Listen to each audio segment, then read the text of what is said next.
sana geldim. Al yine büyüt beni, ninni masallarla dizlerinde uyut beni. Ey aşk, vurur musun? Kor gibi durur musun? Ben daha küçüğüm desem kıyar mısın bana? Feryadımı duyar mısın? Ben daha küçüğüm desem kıyar mısın bana? Feryadımı duyar mısın?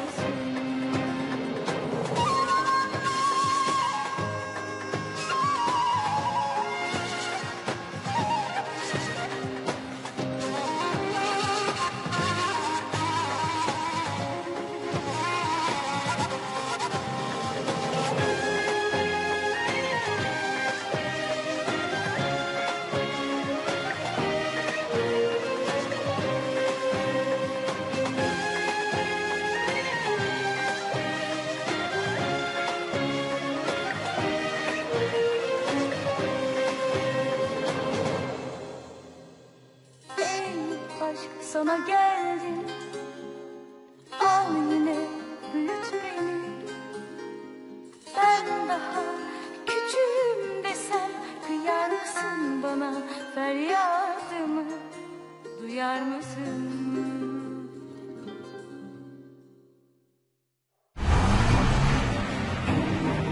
Nereye giderseniz gidin, bulacağım sizi.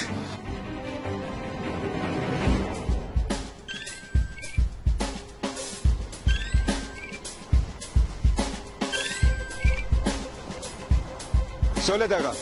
Alo baba. Raşit'in evine geldim. Ferman'la Elif'i arabaya atlayıp kaçırttılar. Raşit ve Zehra. Onları görmedi. Öğretmen biliyordur. Zehra onda kalıyordu. Bakın. Bırak. Bir suçu yok o garibin. Yapma oğlum, bırak gitsin. Ben bir kirmanım. Aileme hakaret edeni cezasız bırakmam. Sen kirman değilsin. Hiçbir zaman da olmayacaksın. Bana bak, Gülcin Kirman değil mi? Aa, yeminle o. Ne iş var ki burada? Hayırdır ana, sen nasıl düştün buraya? Düşmez kalkmaz bir Allah. Ne oldum dememeli, ne olacağım demeli. Senin bu öğretmen fazla inatçı çıktı. Ölürüm de vazgeçmem diyor. Peki madem. Yazık olacak ama. Madem öyle diyorsun. Çıkın 2 tane mezar kazın şurada. Hadi. Aslında sana zarar vermeyecektim. Amacım seni korkutup konuşturmaktı. Ona da gerek kalmadı. Yani geri dönmeselerdi bile beni öldürmeyecek miydin? Hayır. Çünkü karanlığıma daha yeni güneş doğdu. Artık kendimi o gün ışığından mahrum edemem. İstese de yapamaz zaten. Kıyamaz o sana. Niye la? Deli karı. Çünkü senin damarlarında Behiye ile Kadim'in kanı yok ki. Yok.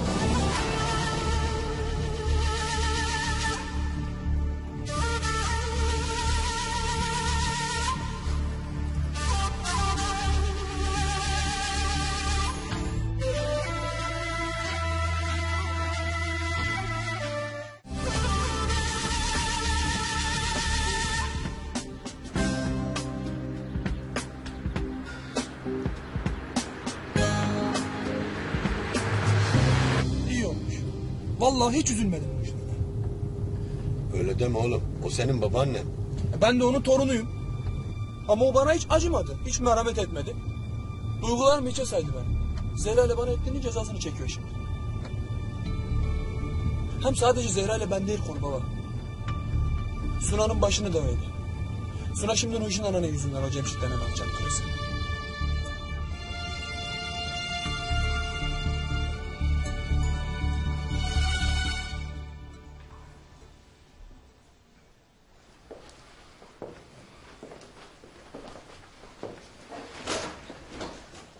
Buyurun gelebilirsiniz.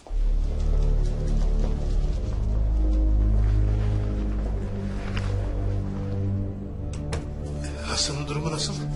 Bebek iyi mi? Şimdilik düşük yok. Ama gebeliğin ilk aylarında dikkatli olmak lazım.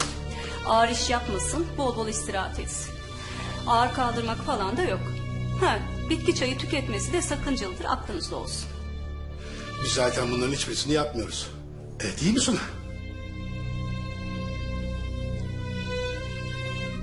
Hayır.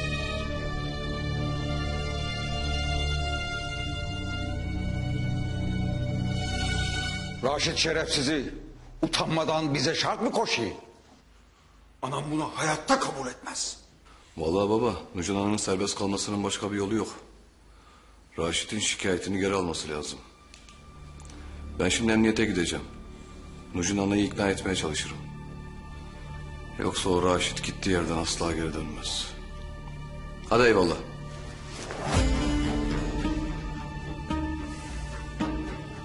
Raşit gelmezse biz bulup getirmesini biliriz.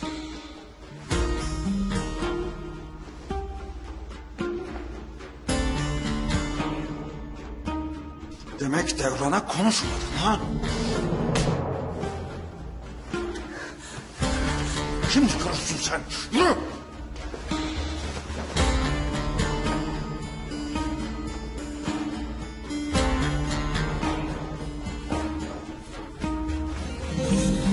Ne yapacağız şimdi baba? Ne yapacağız? Devran Ağa'nın Nurcan Hanım'la konuşmasını bekleyeceğiz. Baba, şimdi ablam konakta mı kalacak? Elif'im, o şimdilik öyle yavrum. Bak, abim Berfin'den boşanacak. Ne olacak o vakit? Bertel bozulacak. O zaman da Zehra özgür kalacak. Evimize geri dönecek. Anladın? Şimdilik bekleyeceğiz kızım, bekleyeceğiz. Şimdi inşallah Devran Nurcan Ana'yı ikna eder. Edecek. Edecek.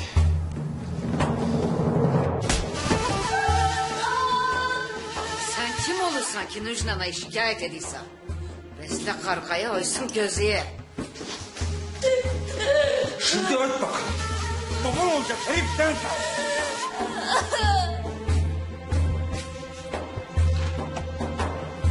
Oh, çok şükür geldiniz.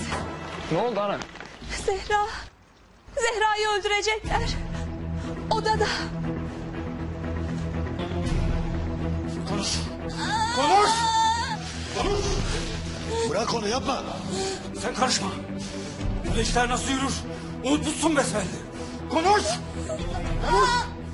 Amca. Bırak karımı. Zehra benim karım. Dokunmaya hakkım yok, tamam? Şimdi çek ellerini üstüne. Çek dedim.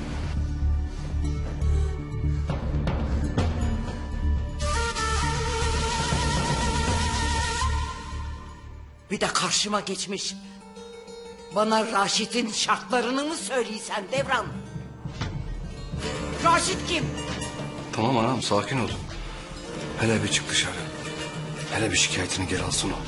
Ben ne Raşit'i affederim, ne de Zehra'yı sokarım konağa bir daha. Burada geberip giderem daha iyi. Ya ana, 3 kuruşluk insanlar için de gelme. Yapma ya. Hadi Raşit gelsin de çıkartak seni buradan ha. Hele bir gelsin o. Gelsin de canını okuyayım. Madem siz beceremediyiz, ben kendi ellerimle öldüreceğim onu. Bu yaptığının cezası ağır olacak. Anam! Anam! Anam tamam sakin. Anam sakin ol. Yardım edin. Anam dayan.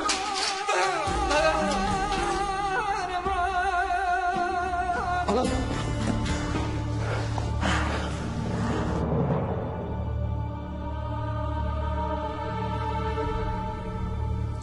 Vay vay vay vay. Elimizde ne cevher varmış da farkında değilmişiz meğer. Azat Kirman. Bakalım ailen için ne kadar kıymetlisin.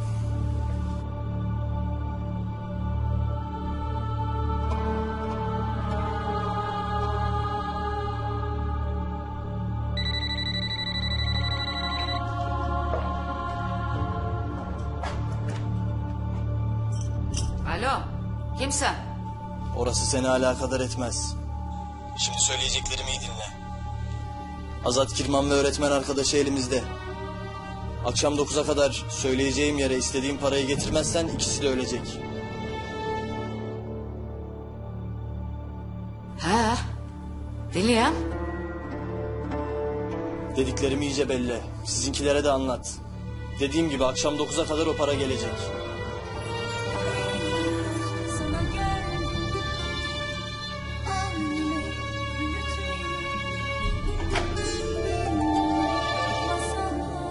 Bu işten sıyrılamayacaksın.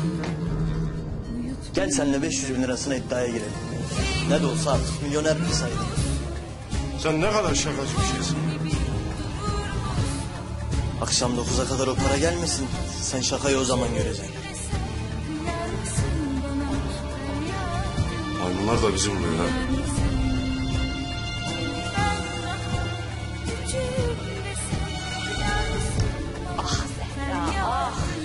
Şu ufacık halinle koskoca Kirman aşiretine karşı durulur mu hiç?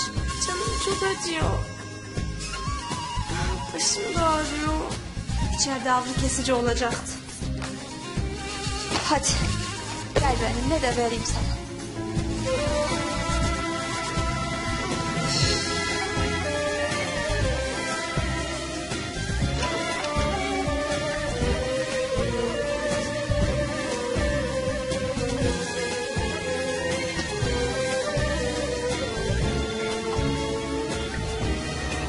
Zümrüt, anam hastalanmış.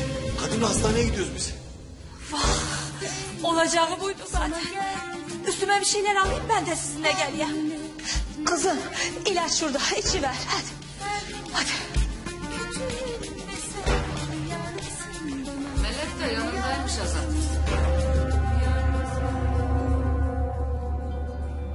Adam eğer istedikleri parayı akşam 9'a kadar vermezse Azat'ı da öğretmeni de öldüreceğiz dedi. Bir bu eksik. Ne yapacağız şimdi? Hiç. Ne? Ne demek hiç? Hiçbir şey yapmayacağız dedi bak. Azat da öğretmen de hep Kirmanları başına bela değil mi zaten? Müjdanayı şu hali hep bunların yüzünden. Hem Devran'ın oğlumuzun da ağalığı kesinleşir böylece. Behiye, ne diyorsun sen?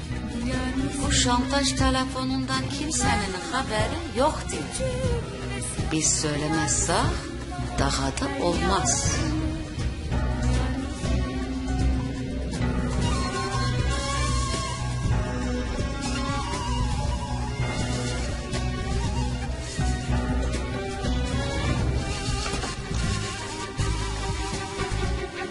Zümrüt sana.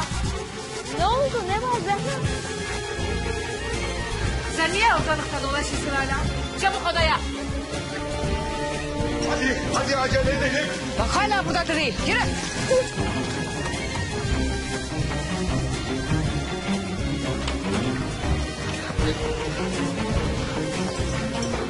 Buradan çıkmayacaksın.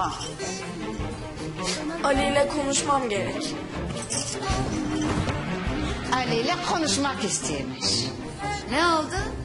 Kaçıp duruyordu. Kocan mı oldu Ali şimdi? Denize düşen ilana sarılırmış. Sen asıl dua et de Müjdana'ya bir şey olmasın.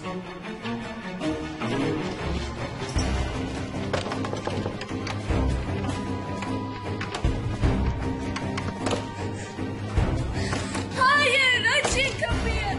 Ya benim buradan çıkmam gerek. Ya Ali ile konuşmam lazım. Açın kapıyı. Açın kapıyı.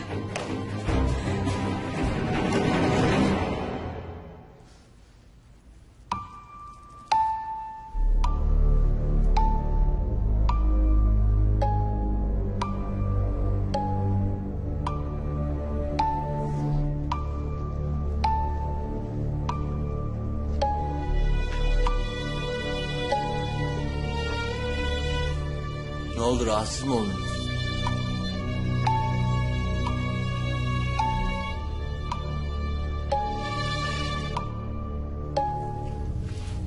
Az bir zamanınız kaldı zaten. Birazdan ikinizi de gömeceğim. hiçbir sıkıntınız kalmayacak. Senin sıkıntın ondan sonra başlayacak. Tadını çıkar. Emin misin? Kim sıkıntı yaratacak bana? Ailen mi? Bak o kadar saat geçti. Ne gelen var ne giden. Ben hemen gelirler sanıyordum seni kurtarmaya ama... demek ki o kadar da sevmiyorlarmış seni. Sen bu salaklıkla başka yeri aramışsındır.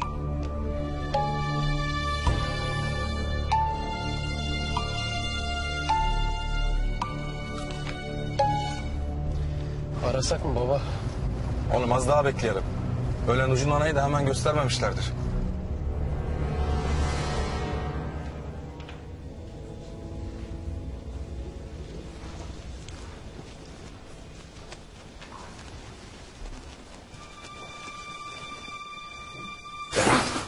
Anam nasıl? İyi mi?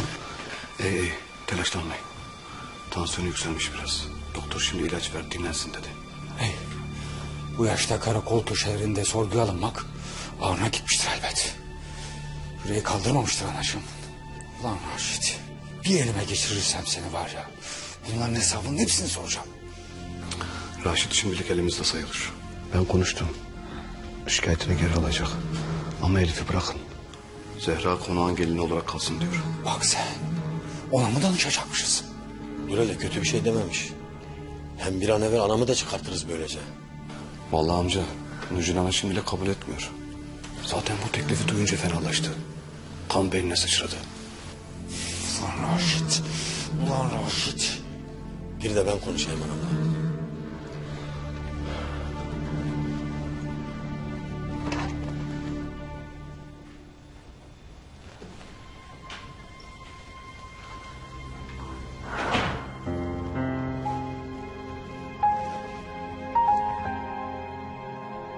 Nasılsın anam? Marabaların. Çoluk çocuğun elinde. Oyuncağız işte. Nasıl olur?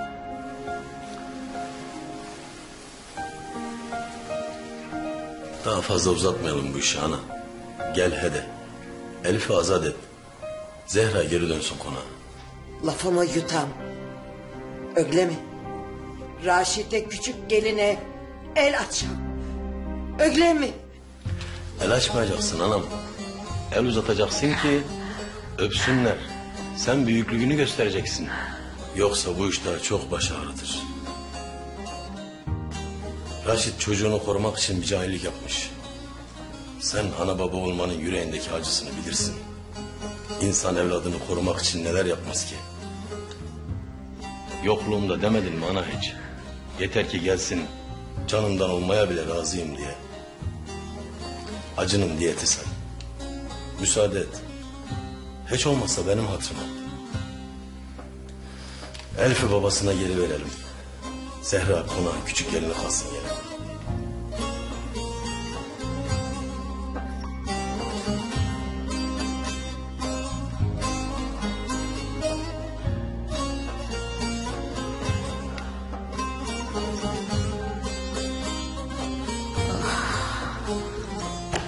Ali çıkarın beni buradan. Ali! Ali!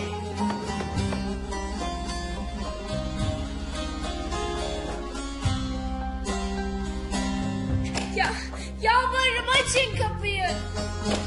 Ali! Sesi kısıla evet.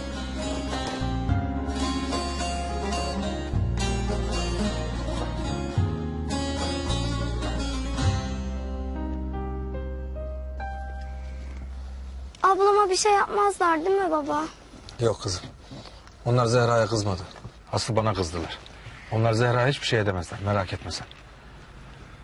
O arasınlar artık, daha ne kadar bekleyeceğiz? Oğlum ne yapalım işte bekleyek. Allah Allah. Arayacak hani. Allah Allah. Ha arıyor işte. Devran. Ağam ne yaptın? Konuşabildin mi Nurcan Ana'yla? Kabul etti mi? Kabul etti, tamam. Allah sizden razı olsun ağam. Allah ömrünüzde ömür katsın. Allah sizi başımızdan eksik etmesin. Kes lan. Ömründe ömür katsınmış. Ulan sizin yüzünüzden Nurcan Ana ölüyordu be. Haşa ağam. Allah korusun. O nasıl laf?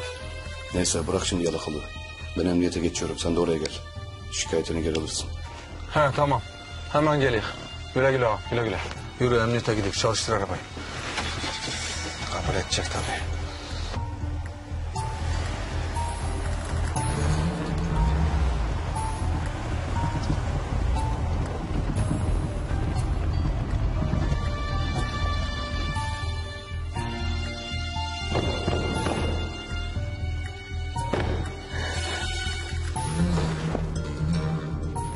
Allah'ım yardım et ne olur. Melek öğretmenin Azat abimi oradan kurtarmam lazım. Ne yapacağım ben şimdi? Ya. Allah'ım.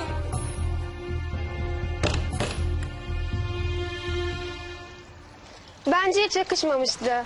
Çırpı bacaklarını ortaya çıkarmış. Hem benden daha kısa bir kere.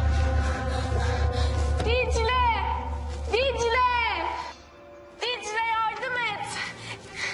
Ben seni ararım sonra. Ne var be, ne istiyorsun? Ali'yi çağır çabuk, Azat abim tehlikede. Ne saçmalıyorsun sen be? İşte.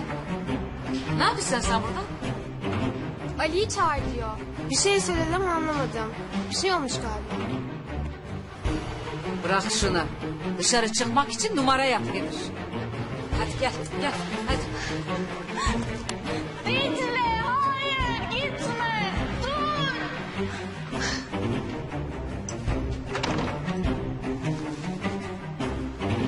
Dicle.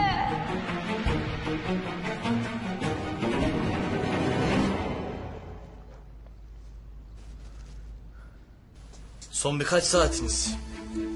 Tadını çıkarın. Artık dua mı edersiniz? Günah mı çıkartırsınız? Orası size kalmış.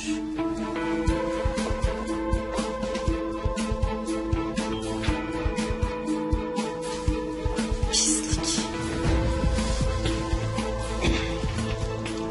Kalın. Nasıl oynanırmış göstereyim bize. Dağıt onları.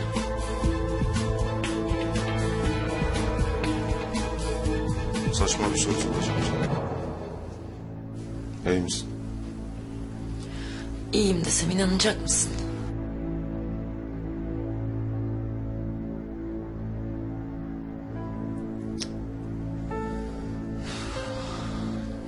Azat. Hı. Sizinkiler parayı getirir mi? Getirirler herhalde.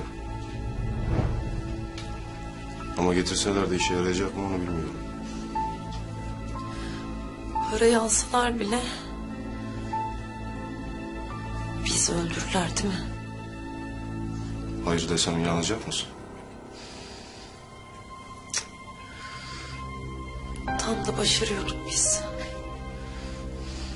Okuma salonunu açacaktık. Zehra'yı annesine kavuşturacaktık.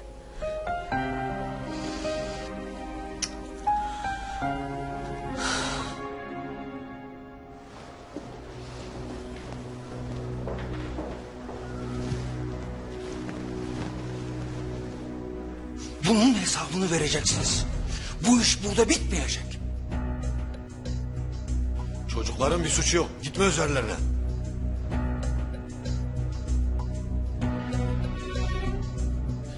Bir kaçırılmadı çocuğum. Birlikte kalıyoruz. Bir alıkonuldu diyorsun. Çocuk oyuncağı mı bu? Haklısınız amirim. Ne derseniz haklısınız. Kusura bakmayın.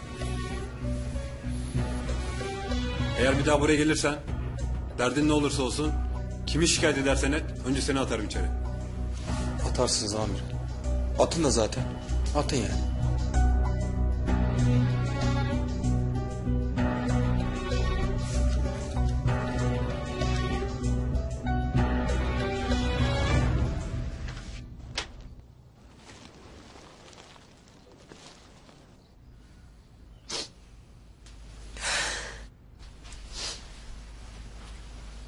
Ağlıyor musun sen? Hayır. Gözümü soğan kaçtı. Çocukken de hep böyle derdin. Ağlamayı kendine yakıştıramazsın.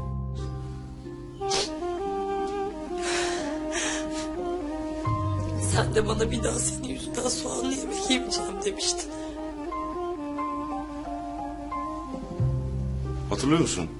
Böyle bir ormanda sen, ben, Devran saklanmaç oynardık. Hatırlamaz mıyım?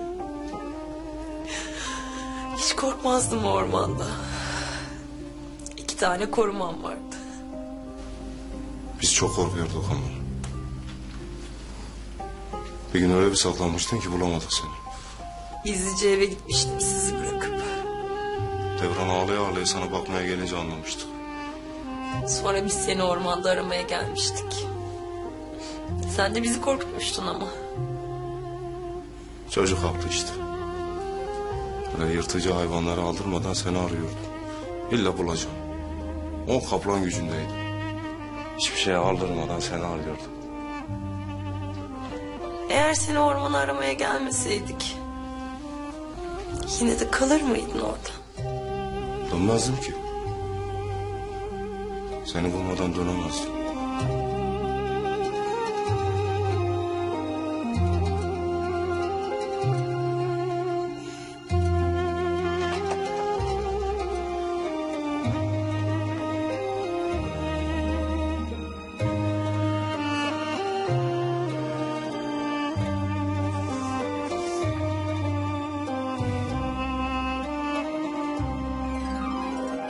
Ana! Babamlar geldi. Ana! Nurcan Ana da yanlarında.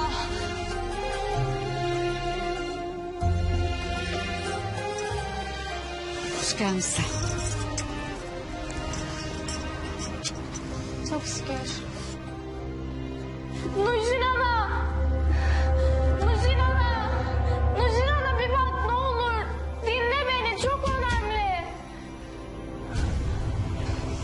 Dinleme şu saçaklıyı ana. Gelir gelmez canıyı sıkma yine.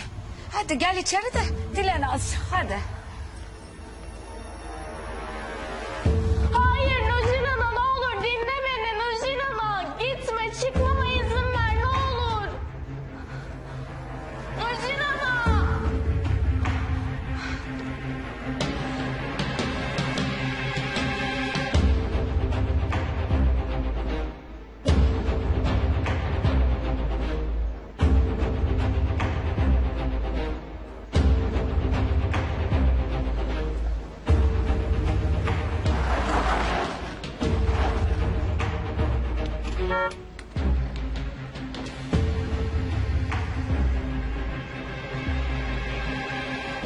Raşit! Az gel hele. Geçimi gir.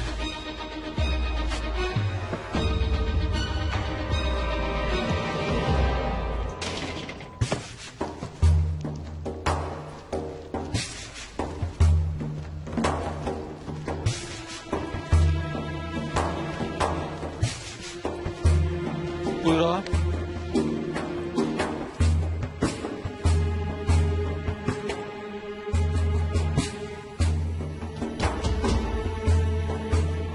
Ağam ne diyorsun? Yapma Allah aşkına. Biz konuştuk, halleştik ya. Allah aşkına sok onu beline ağam lütfen. Ağam Allah rızası için. Yalvarırım ağam benim çoluğuma çocuğuma bağışla ağam etme eyleme. Ne olur kurban olum ağam yapma. Hangi elinle vurdun bana? Hangi elinle vurdun dedim lan. Ağam. Ben...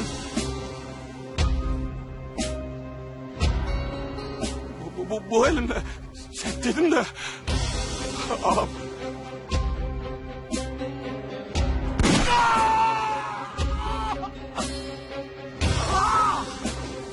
Elim! Elim! Yandım anam! Elim! Baba! Baba! Baba ne oldu? Baba iyi misin?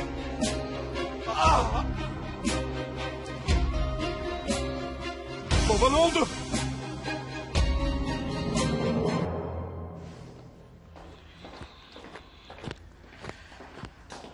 Sana getirdim ana.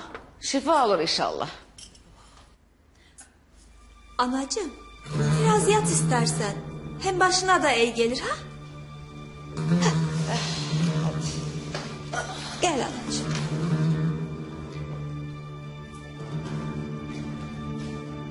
Ana, fermanlar da eve gelmiş. Ben de bir yanlarına gideyim.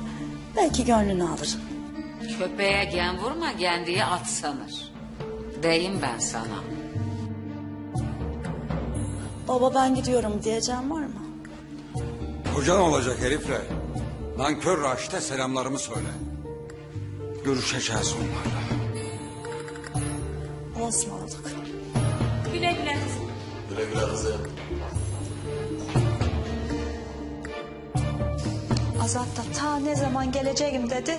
Hala bir haber yok. Telefona da bakmıyor. Bir daha ara. Yolda açamamıştır belki.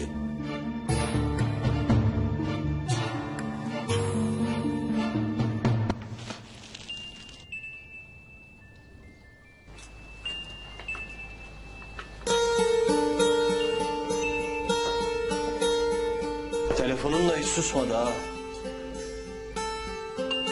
Anan arıyor gene. Arayacağına şu parayı gönderse de hepimiz rahat etsek. Yoksa son bir kez sesini duymak için mi arıyor ha? Ananla son bir kez konuşmak ister misin Kirman?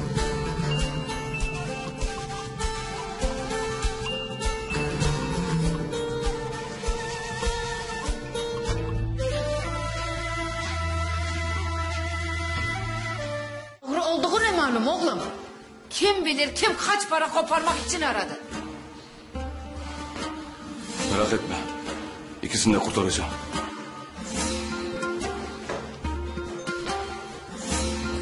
Senin dili fazla uzadı.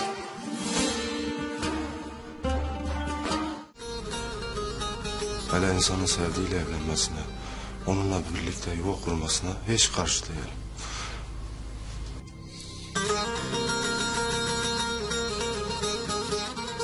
Peki sevdiğin biri var mıydı?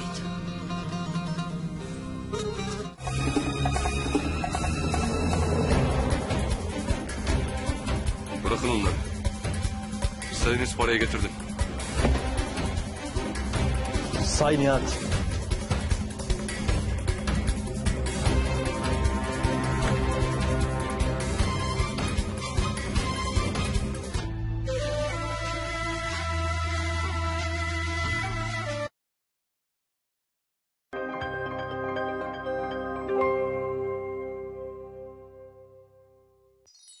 Ey aşk sana geldim. Al yine büyüt beni. Ninni masallarla dizlerimde uyut beni. Ey aşk vurur musun? Kor gibi durur musun? Ben daha küçüğüm desem kıyar mısın bana? Feryadımı duyar mısın? Ben daha küçüğüm desem kıyar mısın bana? Feryadımı duyar mısın?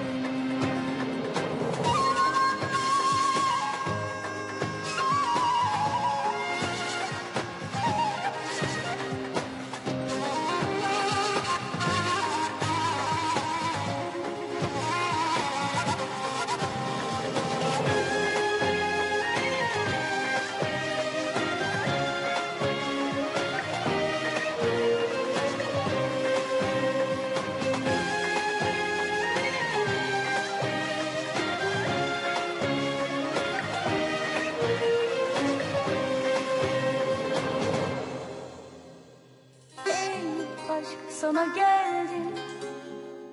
Al yine büyüt beni. Ben daha küçüğüm desem kıyar mısın bana? Feryadımı duyar mısın?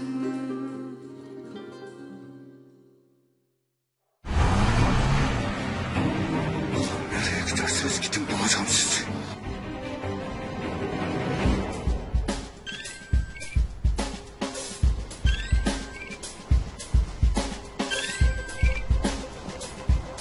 Söyle Devran. Alo baba. Raşit'in evine geldim. Ferman'la Elif'i arabaya atlayıp kaçırttılar. Raşit ve Zehra. Onları görmedim. Öğretmen biliyordur. Zehra onda kalıyordu. Bırak. Bir suçu yok o garibin. Yapma oğlum, bırak gitsin. Ben bir kirmanım. Aileme hakaret edeni cezasız bırakmam. Sen Kirman değilsin. Hiçbir zamanda olmayacaksın. Bana bak. Yüzün Kirman değil mi? Aa, yeminle o. Ne iş var ki burada? Hayırdır ana? Sen nasıl düştün buraya? Düşmez kalkmaz bir Allah. Ne oldum dememeli, ne olacağım demeli. Senin bu öğretmen fazla inatçı çıktı. Ölürüm de vazgeçmem diyor. Peki madem. Yazık olacak ama. Madem öyle diyorsun. Çıkın 2 tane mezar kazın şurada. Hadi. Aslında sana zarar vermeyecektim. Amacım seni korkutup konuşturmaktı. Ona da gerek kalmadı. Yani geri dönmeselerdi bile beni öldürmeyecek miydin? Hayır. Çünkü karanlığıma daha yeni güneş doğdu. Artık kendimi o gün ışığından mahrum edemem. İstese de yapamaz zaten. Kıyamaz o sana. Niye la? Deli karı. Çünkü senin damarlarında Behiye ile Kadim'in kanı yok ki. Yok.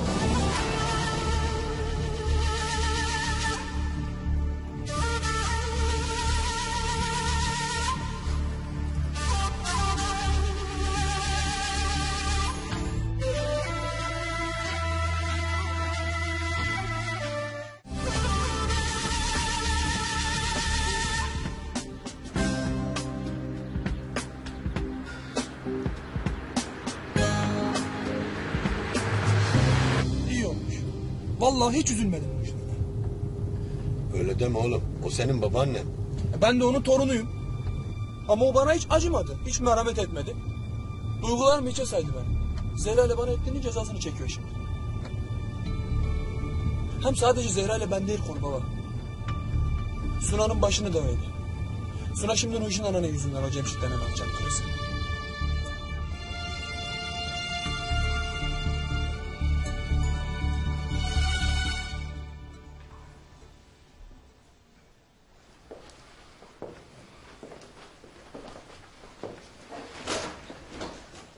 Buyurun gelebilirsiniz.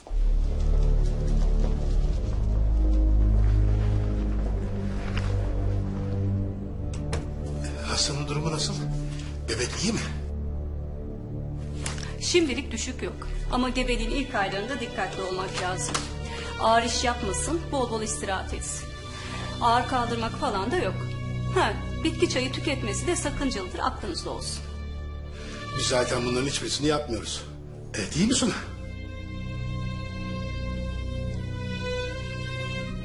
Hayır.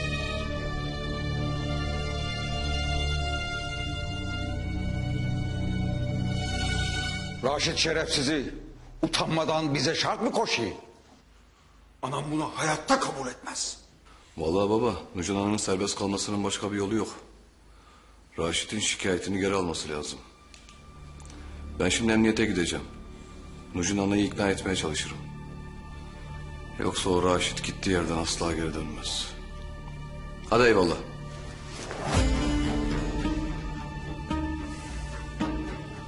Raşit gelmezse biz bulup getirmesini biliriz.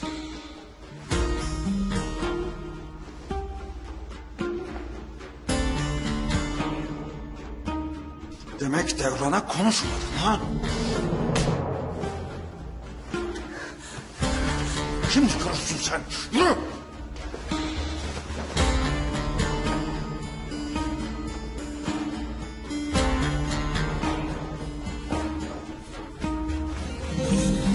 Ne yapacağız şimdi baba? Ne yapacağız? Devran Ağa'nın Nurcan Ağa'yla konuşmasını bekleyeceğiz. Baba, şimdi ablam konakta mı kalacak? Elif'im o şimdilik öyle yavrum. Bak abim Berfin'den boşanacak. Ne olacak o vakit? Bertel bozulacak. O zaman da Zehra özgür kalacak. Evimize geri dönecek. Anladın? Şimdilik bekleyeceğiz kızım. Bekleyeceğiz. Şimdi inşallah Devran Nurcan Ana'yı ikna eder. Edecek. Edecek.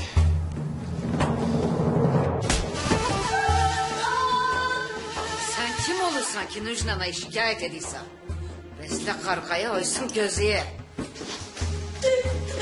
Şimdi öt bakalım. Baban olacak heriften.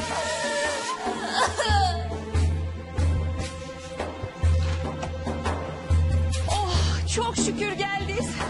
Ne oldu ana? Zehra'yı öldürecekler. Odada.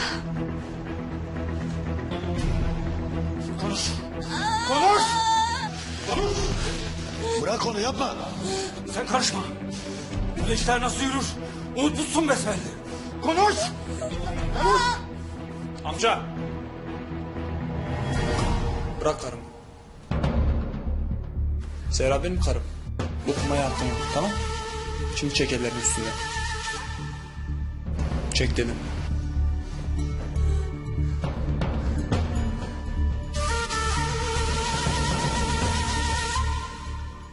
Bir de karşıma geçmiş. Bana Raşit'in şartlarını mı söyleysen Devran? Raşit kim? Tamam anam sakin ol. Hele bir çık dışarı. Hele bir şikayetini geri alsın o. Ben ne Raşit'i affederim, ne de Zehra'yı sokarım konağa bir daha. Burada geberip giderem daha iyi. Ya ana 3 kuruşluk insanlar için de gelme. Yapma ya. Hadi Raşit gelsin de çıkartak seni buradan ha. Hele bir gelsin o. Gelsin de canını okuyayım. Madem siz beceremediniz, ben kendi ellerimle öldüreceğim onu. Bu yaptığının cezası ağır olacak. Anam! Anam! Anam tamam sakin. Anam sakin ol. Yardım edin. Anam dayan. Dayan. Anam.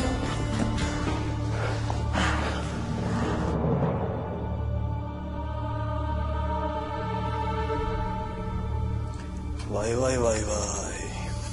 Elimizde ne cevher varmış da farkında değilmişiz meğer. Azat Kirman. Bakalım ailen için ne kadar kıymetlisin.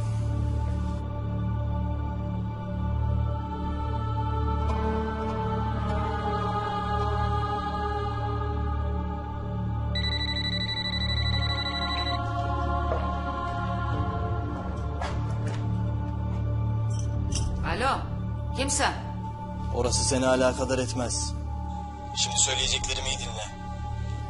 Azat Kirman ve öğretmen arkadaşı elimizde. Akşam 9'a kadar söyleyeceğim yere istediğim parayı getirmezsen ikisi de ölecek. He, dinleyen. Dediklerim iyice belli. Sizinkilere de anlat. Dediğim gibi akşam 9'a kadar o para gelecek.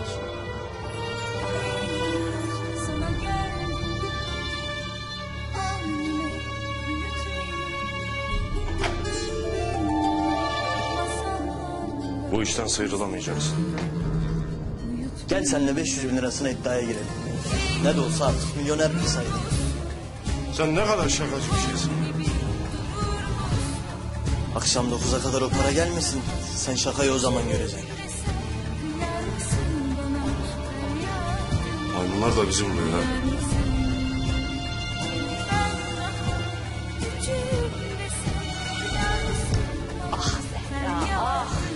Şu ufacık halinle koskoca Kirman haşiretine karşı durulur mu hiç? Canım çok acıyor. Başım da ağrıyor. İçeride ağrı kesici olacaktı. Hadi gel benimle de vereyim sana.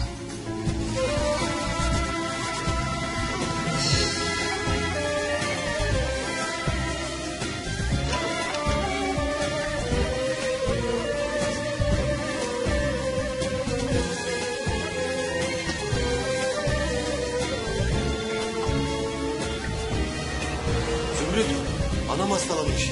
Kadınla hastaneye gidiyoruz biz. Vah, olacağı buydu zaten. Üstüme bir şeyler alayım ben de sizinle gel ya. Kızım ilaç şurada içiver hadi. Hadi. Melek de yanındaymış Azat.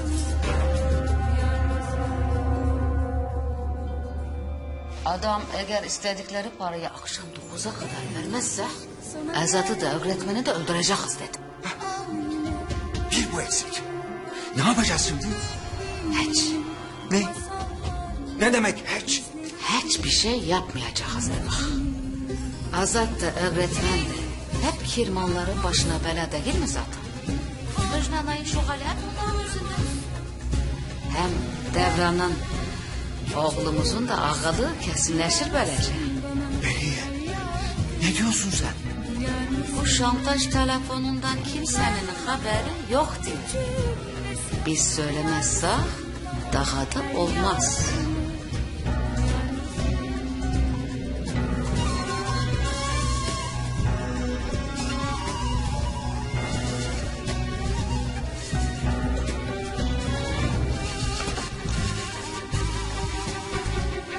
Zümrüt sana. Ne oldu? Ne var Zehra? Sen niye ortalıkta dolaşıyorsun hala? Çabuk odaya. Hadi acele edelim. Bak hala burada duruyor. Yürü.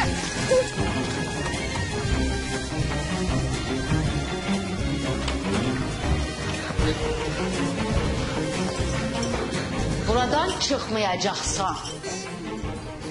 Ali ile konuşmam gerek. Ali ile konuşmak istemiş. Ne oldu? Kaçıp duruyordu. Kocan mı oldu Ali şimdi? Denize düşen ilana sarılırmış. Sen asıl dua et de Müjgana'ya bir şey olmasın.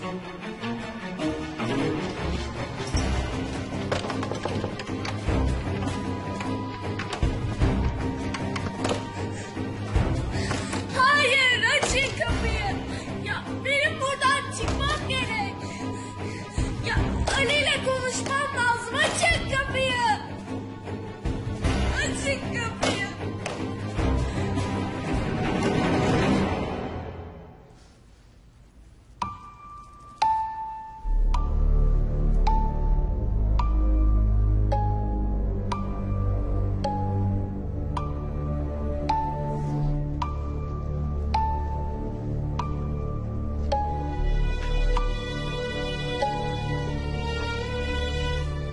Ne oldu, rahatsız mı oldun?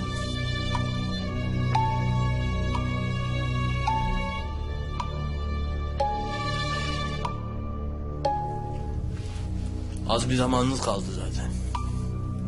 Birazdan ikinizi de gömeceğim. Hiçbir sıkıntınız kalmayacak. Senin sıkıntın ondan sonra başlayacağım. Tadını çıkar. Emin misin? Kim sıkıntı yaratacak bana? Ailen mi? Bak o kadar saat geçti. Ne gelen var ne giden. Ben hemen gelirler sanıyordum seni kurtarmaya ama...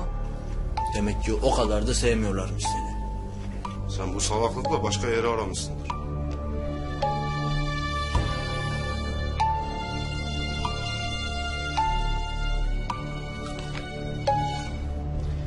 Arasak mı baba? Oğlum az daha bekleyelim. Öyle Nucun Ana'yı da hemen göstermemişlerdir.